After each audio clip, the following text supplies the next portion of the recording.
Welcome to a special episode of Sri Shakti and the Coffee Corner Show powered by the Emerging India Forum TF and a tech partner, Prime Infotech Solution. Theme is Breaking Barriers, Building Minds, Shalini Gamre on Mental Fitness and Empowerment. Shalini is a psychological counselor, corporate coach, and author whose mission is to bring emotional fitness and personal growth to the forefront of our professional and personal lives. As a founder of SaSha Training Solutions and the Talk Therapy Club, Shalini has touched thousands of lives through workshops, counseling sessions, and powerful writings. With a unique blend of corporate insight and psychological expertise, she continues to empower individuals, inspire teams, and create safe spaces for meaningful conversations. So, and we also come to know Shalini as a person. So, welcome, Shalini, to today's special Ganesh Chaturthi episode. Thank you so much, Amir. Thank you for having me here. So let me explain you. There will be three rounds: professional journey, personal journey, and a surprise rapid fire round where you will be in the hot seat and here's inspiration, niche Okay. marketing, which will be autographed and sent to you. All right. So let's begin. Friends, I'm Lion Amir Virani, hosted Coffee Con Legal Tech Evangelist at Prime Infotech Solution, author of 15 books. We help law firms, corporate legal, startup, SME, world-class technology, software licensing, and tech training solutions. So my first question for you, Shalini. How has the journey shaped up and what were the key defining moments you had? My journey, of course, I have 16 years of corporate journey. So going from finance, I was in finance, and then jumping on to trainings has been definitely lots of key moments that helped me get to that. But some of the defining moments that I feel is when I was encouraged to study further. I was a simple BCom grad. One of my supervisors pushed me to study further, and I became more educated. So that redefined my journey. And another one was when I found the dream. Entrepreneurs should definitely have a dream to take forward. I was just a normal person, go to work, come back home was my only drill. But I think somewhere in 2015, I understood what exactly I want to do. It was one training which I was asked to volunteer and do for a small group of marketing youngsters. And while preparing that training, I realized how much I enjoy understanding human behavior. I'm very curious of why people behave the way they behave, what motivates them to do things. And so this training session became the point where I thought I have a skill. I want to explore. I enjoy being with people and understanding them closely. So, and the studies just gave me a little bit more power to do that. Wow, beautiful. So let's dive deep in conversation, Shalini. What inspired you to move from the corporate world into psychological counseling and training? And how has the journey been? So, like I said, from finance to here has definitely been a game changer. But as I moved and studied psychology as a subject, there were so many theories and so many points that made me reflect back upon my own behavior, my own way of response, that I got more and more interested in the field. And definitely moving from corporates was not easy, and becoming a freelancer first and then starting up with my own company, definitely a lot of risk out there. But every step of the way, I have had people who have supported, guided, right from my supervisors in my office to my friends outside, to my family. Each of them have been extremely inspirational in the way that they have pushed me and moved forward. Uh, Wow. so, you ask about the difference between corporate students and individuals? No, no, no. That'll come later. Uh-huh. So this is how it has been, the journey. A lot of Wow. people behind it. Okay. So my next question will be that only. You have worked with corporates, individuals. How do you adapt your coaching and counseling approach for such varied audience? Hmm. So definitely it's a very good question, because I remember when I started out, people said, "Arey, if you do student trainings, people will not recognize you as a corporate trainer." When I did corporate trainings, people said, "How can you do student and corporate trainings?" And from switching audience, I personally learned that there is not a whole lot of difference between audience. It is just the content that starts changing and the activities that start changing from one to the next. So I am qualified to do certain breakthrough activities for corporates, which we definitely don't do with students. This gives us an upper hand in the corporate segment. And for students, they are more open, they are more submissive in nature. They're easy as an audience. So the activities there are simpler, easier. And when it comes to individuals, it's more like counseling. I have to adapt, I have to change and modulate the content, the questions and things like that, the conversations to fit that particular mindset. So individual trainings are then customized to the individual need. So in fact, I feel in working with three different audience, I have become more adaptive and can now do any kind of training, even if it was with kids. So I can do any kind of training. So it has helped me, in fact. Wow. Okay. So thank you for leaving my next question. How do you manage the emotional weight of counseling others while taking care of your own well-being? Oh my God, Amir, I cannot tell you how difficult it is sometimes. Please. The counselor will show you a straight face on screen, or if you meet them offline, they'll show you a straight face, smile time to time, nod their head. Okay, but after you have left the room, they'll sit there for 10 minutes to, go through everything that you have spoken about, the individual has spoken about. They have their own feedback, but we have been trained to manage our emotions. But there have been times when it has been extremely difficult, like the first cancer patient that I counseled and he passed away. That was very, very difficult for me. I literally stopped counseling for 3 months because I myself had to get over that grief. Then the first HIV patient I met, who was just 19 years old, and such a young individual, and now going to go through this challenge of health for a lifetime. Again, that was something that was a huge. It was difficult for me to get over my own emotions at that time. Of course, I did the counseling sessions, not showing the individual what I'm feeling, but I had to take a little break, at least a month or two, until one of my very close friends told me that counseling is a profession. It's a very noble profession, but at the end of the day, it's a profession, and profession requires you to get mentally more, emotionally more stable. And that's when I decided, okay, I need to do a few more learning courses. So I did study with an institute that is in Scotland. I learned applied psychology further.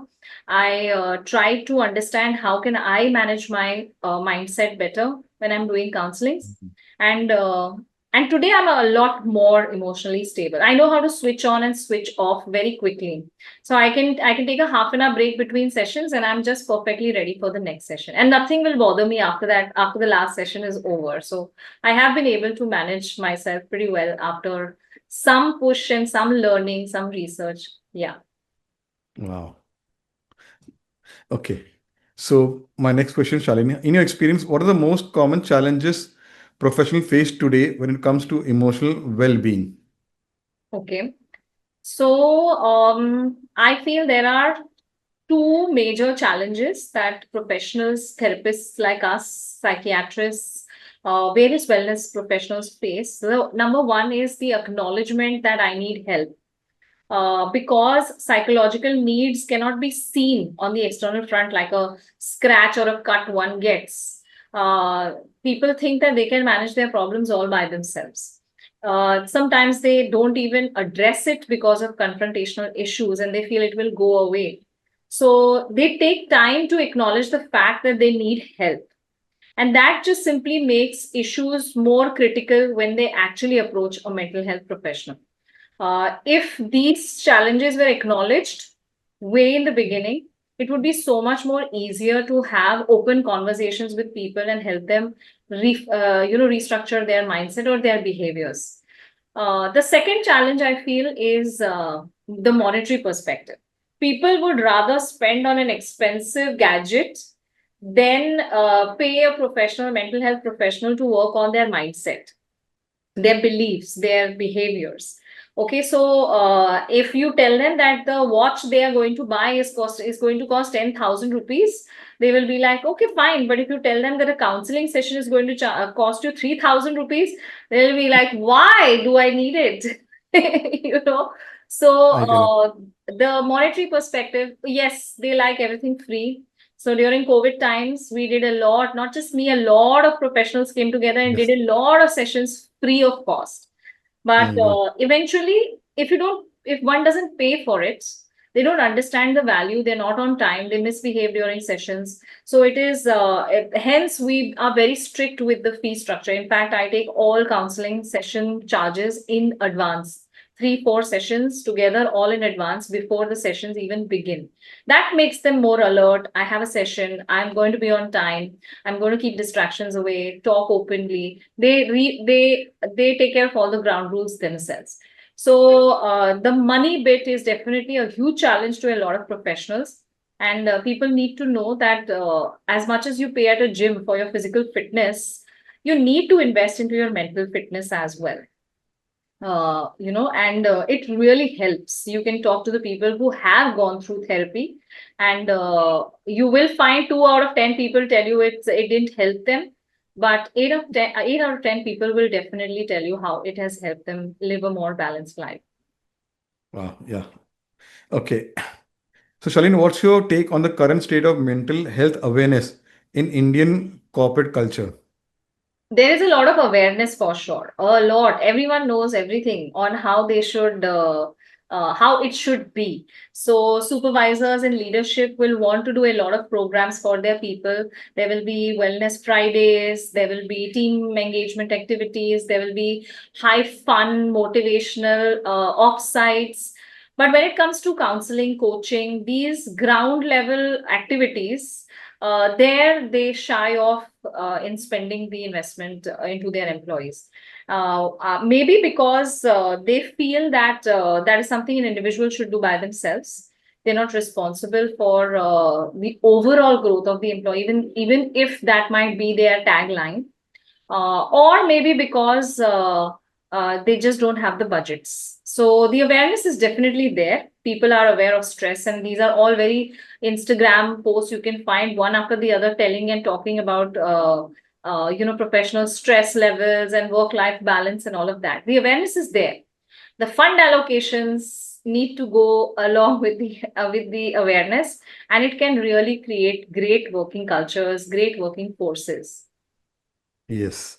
So I did a coffee with Neeraj Vyas. He's a partner at one of the law firms, and he focuses on and advocates also on mental well-being in legal industry. Yes, of course. They are the most aggressive workers. They have no time schedules. It becomes very difficult for them to manage personal, professional commitments. Yeah. Definitely needed. Yeah. So I'm planning to do a panel discussion with you and other mental health, my experts on this topic only. Yeah. Mental health awareness in Indian apna corporate culture, the myths and what is needed Yes, for gender equality, DEI, and many other things. correct. Good. I'm happy. I will be happy to be a part of it. Yeah. Okay. So, what's been the most memorable training session you have done? This was my first question, and a memorable counseling session. Uh, the most memorable session was last year on my birthday. Okay, the client asked, "Are you available on the 20th of November?" And I heard that date, and I said, if you confirm it right now, then I'm available. If you don't confirm it right now, then I will think about it. So she said, why? So I said, it's my birthday. And if you confirm it right now, you will make my day. So she literally went, took her approvals and confirmed it on the same day we were having the discussion. This was with a company called Enza Zaidin. There were 80 people in the company that were going for an offsite to Goa, and I, along with my team, we went there and we did a 6 hour team bonding training with them. And it was the most memorable to me is because by the end of the training, they called me up on stage, they brought a cake, and 80 people in complete unison chorus were singing happy birthday to me. It was the biggest song, it was the loudest birthday song I have ever heard. And I remembered that one thought, this one quote that says the one of the biggest days is when you're born, and the second Mm. is when you realize why you were born. So that was the day when I remembered this quote, and it was so apt that I was doing something that I was really passionate about on the day when I have to be celebrating my life as a whole. So it was like a witness of what I'm born for. And then, of course, me and my team, we celebrated that evening in Goa also. After the training was over, we were dead tired, but we still had a great time. And so that was one of the most memorable trainings. It was so professional as well as personal for me. And the counseling, I've told you about two of such counseling events where I literally felt bad for the individuals who were in front of me. I really felt like, could I have just stepped out of my life Mm. and changed theirs in some way? Like, what can I do? But sometimes, being a counselor or a coach, you're just so helpless.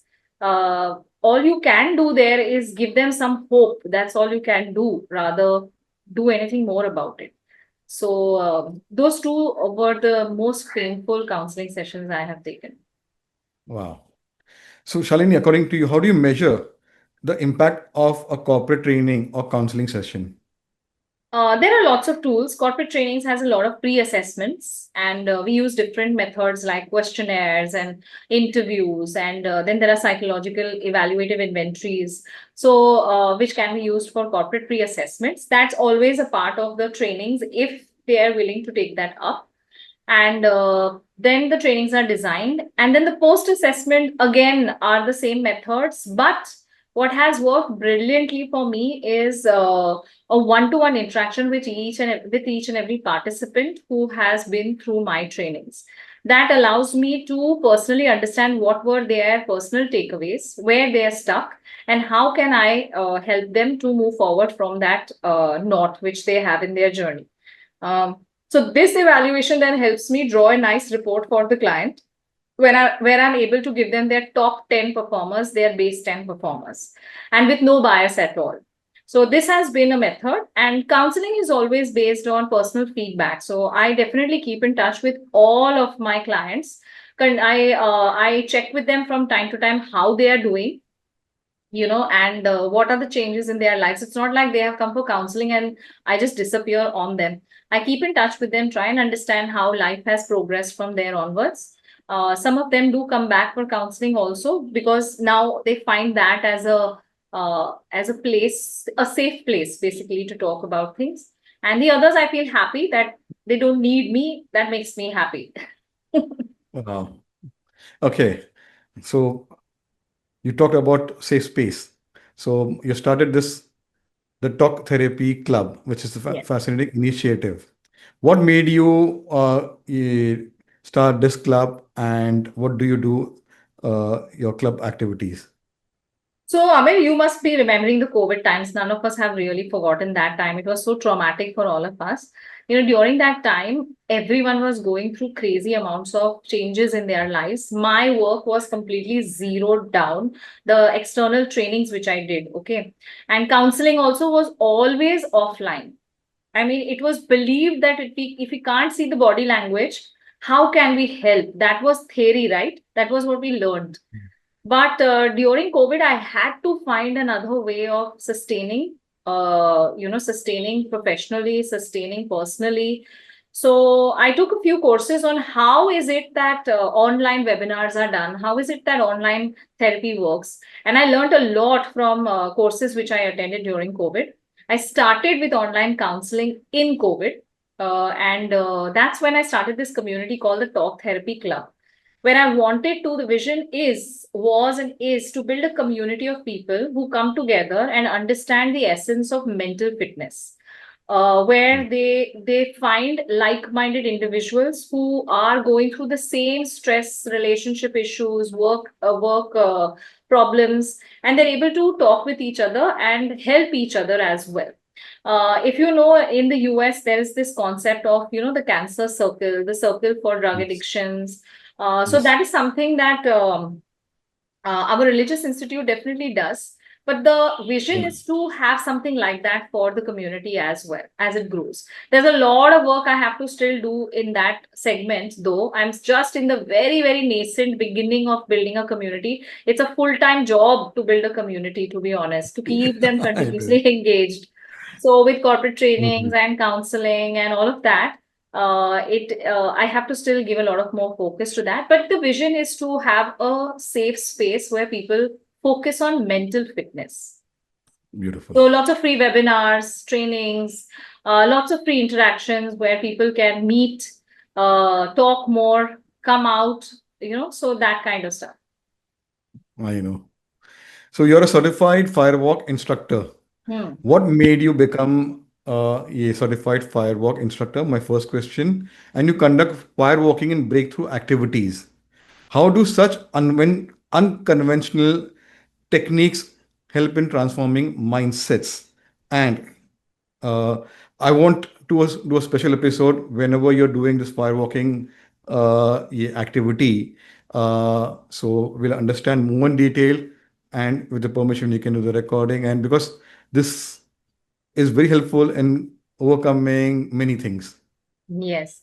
So, honestly, I did the firewalk certification from the United States is just out of sheer, and I just started out into corporates, and I realized that corporates they're saturated with PPT trainings, and they're saturated with trainers coming and giving them gyan all the time. Okay, and I had nothing more than my psychological knowledge to share with them. But then I realized that I really need to become someone who has a USP. Okay, Yeah. and I went through a lot of different ideas, and finally I said, I'm going to do the deadliest of all. Like, let me just go and take people, just get them to do these dare activities within the conference room. So, firewalking is not something that I have actively done a lot, but glass walk is something that has become my USP, where Mhm. I actually make people walk on glass pieces, broken glass pieces. And it's a very, very, very profound impact that happens on participants that go through it. Yes, yes. I did the certifications just to come out of my own inhibitions, to be honest, to find myself. But it was a 10-day residential program, and it completely transformed the way I thought about business, about trainings, about what I want to achieve through these trainings. And the lessons that I learned in that camp, I thought I have to share this with people now, like people who are working, people who are entrepreneurs, to people who are eligible to do these activities. So I do the karate board breaking, which is, I just did a workshop yesterday at IIT Mumbai, where 80 people broke the karate boards, and it was a activity which teaches you that focus doesn't, it's not rocket science. You don't need to plan to be focused. It just happens in a moment. Like just now you're distracted, and just in a moment you can get all your focus and put it down on one particular task. That's the karate board breaking. Then there is the rod bending, where we bend construction rods just by laying it on each other's throat. And it talks about connection is more silent than it is verbal. So establishing that connection in the most silent and most intimate way possible, you're able to bend a construction rod without even touching it. So that emphasis on communication makes a lot of more impact on people. And then the Mm. glass walk, which I have done so many times, and it's one of the activities that's closest to my heart. Uh, Glass walk is about all your fears that come in your mind. Ye hua to, wo hua to, khoon nikla to, cut gaya to, I'm diabetic, and this and that. All the thoughts and excuses just before walking on the glass bed. And then once you follow the technique that has been told to you, and the person walks through the glass bed, they are going on the other side and they're saying, "Hey, walk, it's nothing, it's fine, it's just like walking on sand." Suddenly they become the motivators, like the one who was afraid suddenly is now empowering others to go and try it out. So the Wow. transformation is seen just in about 5 minutes. And the Beautiful. experience then lays in the head whenever a person meets a challenge, the person, like I say to myself, boss, hum to kaanch pe chale hai, ye to kuch bhi nahi hai. So that impact remains with the people. And so Beautiful. these activities, I did it for my own learning first, to come out of Wow. my own fear factors. And then I had to share it with the companies I worked with and the people I worked with. And so it became a part of my trainings. Firewalk, I have done just about in the country, I've just done one, but outside the country, where we went for the camp, there we were made to do 3, 4 firewalks by ourselves. Firewalking is a very, very expensive intervention. So Hmm. it's limited to the very, very big corporates who would want to take that up. Wow. Okay. So you're an author of 3 books. How has writing shaped your journey as a counselor and trainer? Oh, of course. So here are my 3 books. Bright and Beautiful. Okay, there's Stuck, there's Breakthrough, and there's At Crossroads. I started writing is because I used to meet with so many problems from one counseling session to the other. And a lot of times, I'm not in control of those problems, so I can't solve them. But if I don't solve them, no, my mind keeps working on those problems. Correct. So fiction is the area where imagination takes control. You can create characters, you can create situations and solve those real life problems. So writing became an avenue where I would solve these problems, which otherwise I cannot solve on the outside. So I used to create characters, create the twists and turns, and it became very entertaining for me also. It became a de-stress, kind of a de-stress.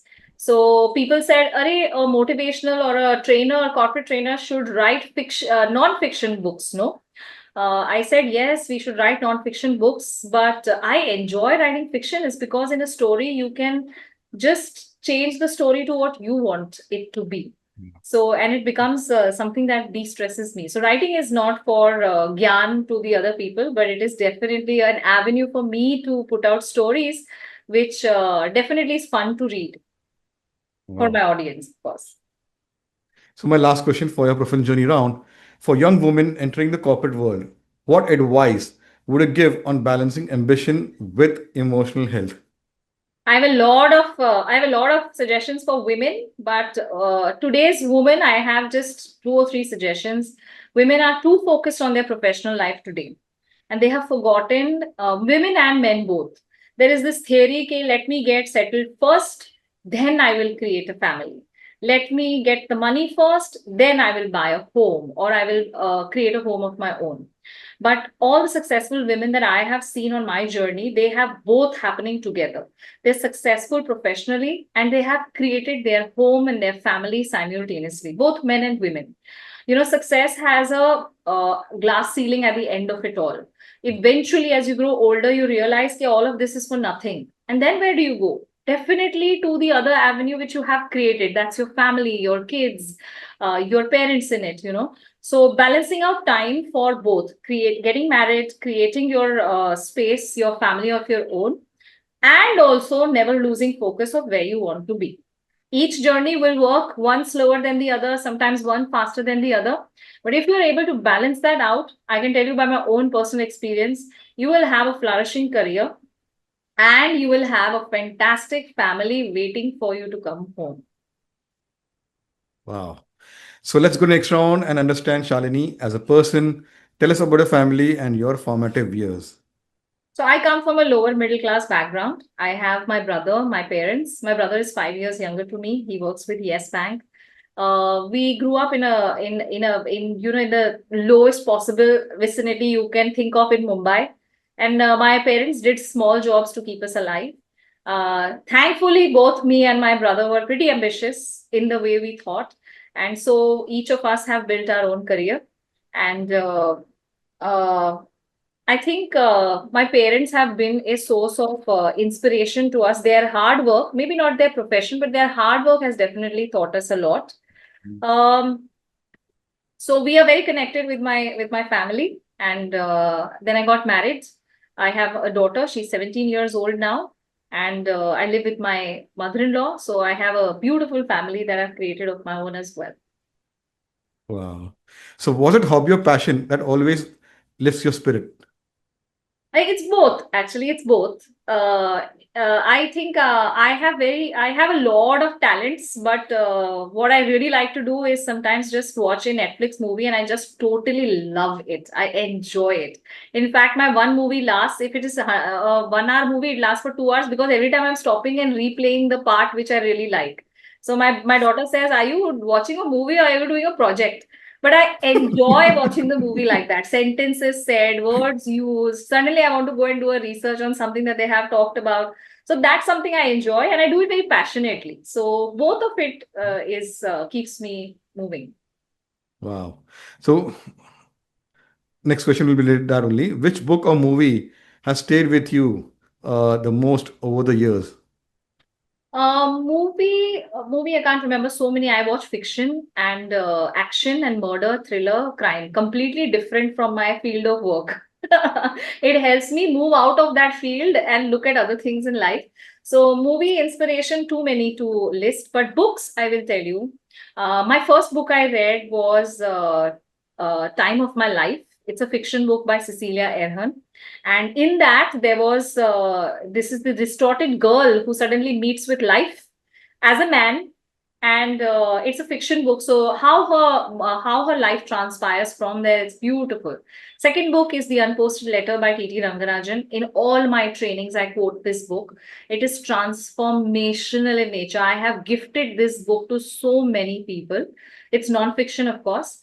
And the best of the lot is The Atomic Habits by James Clear. It's a book where he has done all the research that we never need to do now. So I love that book. These three books have been my best favorite and my go-to for any time I feel like I need inspiration. I'll just go to these three books again. And of course, a lot more books came after that, but these three remained in my mind for a long period of time. Wow. So let's go to maybe down the lane. Which was a favorite spot during your college days to hang out with your friends? Sports, I think I just played carom, but today Uno is one of our favorite sports.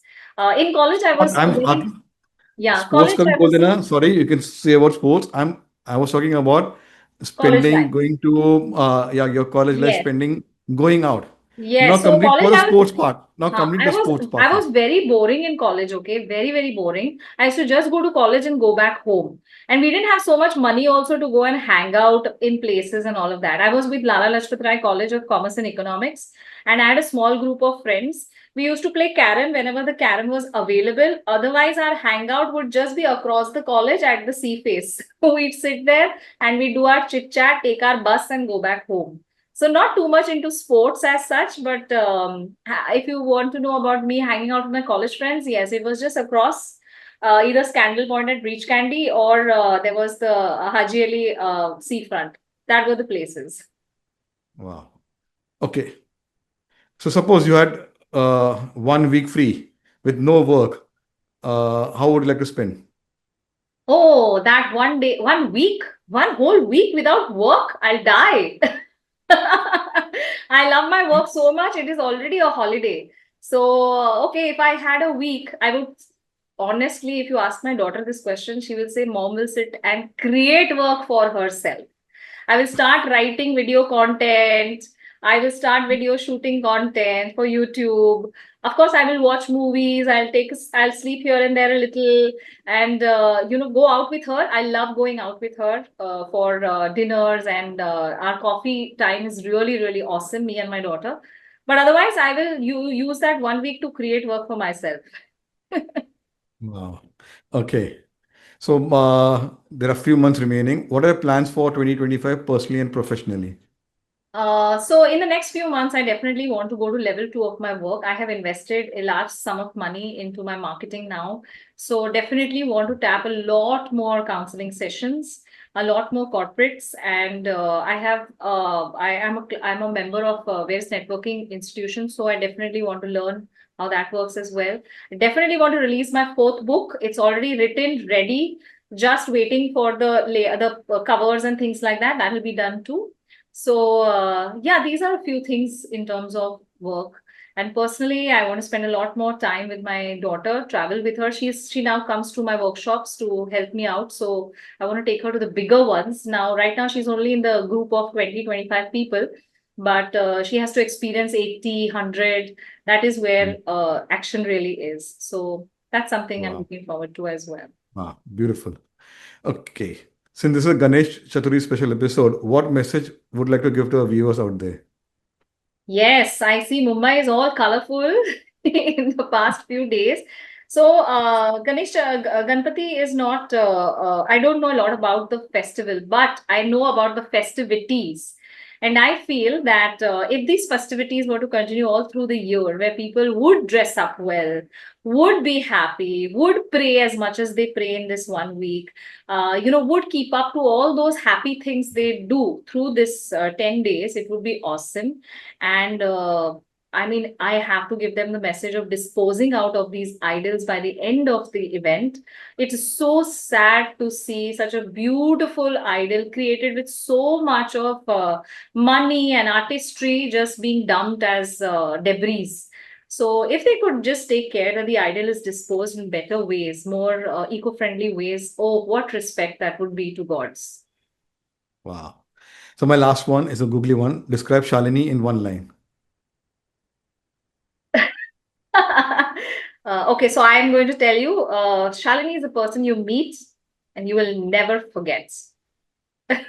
Beautiful. In one So line. let's put you in the hot seat, the rapid fire round. Your go-to comfort food. Chicken tandoori. Love it. Wow. Journaling or meditation. Journaling. I can't meditate for nuts. One word that describes your journey. Um, Roller coaster. Wow. Firewalking, thrilling or terrifying. Thrilling. Morning affirmations or night reflections. Morning affirmations. Your dream travel place. Kashmir. Your favorite color. Yellow. Best piece of advice received. Put your head down and focus on your work. A mantra you live by. I live by the same mantra said to me by one of my closest friends. Anything happens, I tell him this happened, and he'll say, go back, put your head down, and get back to your work. Tea or coffee to recharge. Coffee always. Yeah, the coffee show. Cheers.